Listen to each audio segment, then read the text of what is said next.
All right, so here we are. We're on a 350-foot driveway. And so this all goes downhill. So you start at the very top.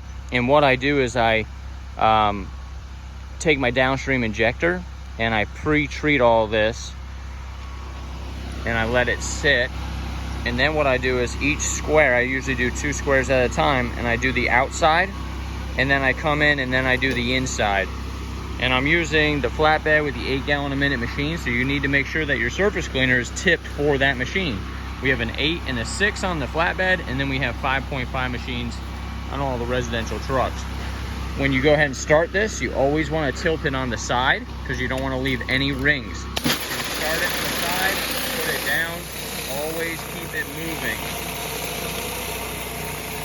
And then you want to look behind the surface cleaner and make sure that you're not leaving any swirls and that it's cleaning properly. You also need to gauge what your speed is going to be. If you go too fast, like I go way fast, you'll start to see swirls in there.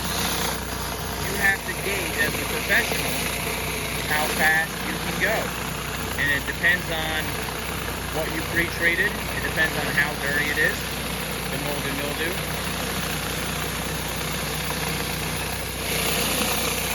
And we're also right now underneath a bunch of trees in the shade.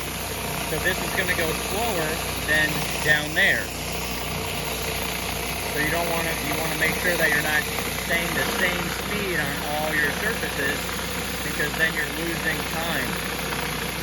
And I'm just making sure that it's really clean. Now there's going to be a little bit of black spots in the trees. We're going to post-treat this with a 1.5% mix to get rid of all those stains. And I'll do about 2 to 4 squares, and then I rinse it off, because you're going to have a lot of soot and little particles on this concrete, and you don't want it to dry, because then it's going to settle back in and you're going to have to surface clean again. It's nice and easy, back and forth. You can go up and down.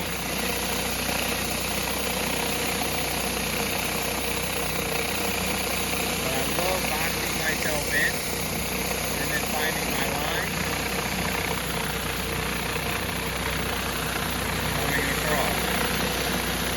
Sometimes, and I did this as well, sometimes you miss that corner piece right there. So you can see that little triangle. You want to make sure that you always get your surface cleaner over those marks.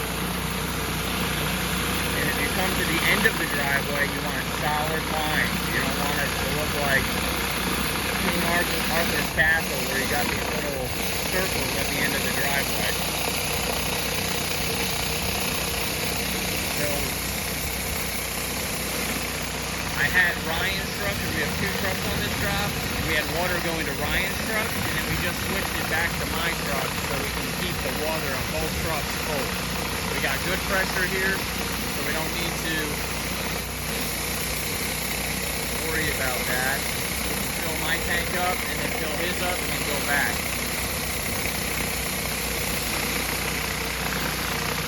That way we can kill 2 birds with 1 stone.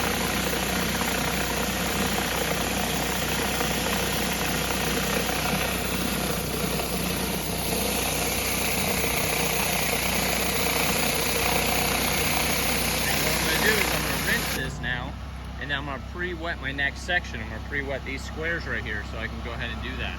But I'm going to rinse off these squares that I just did. You can see the debris and the soot left over.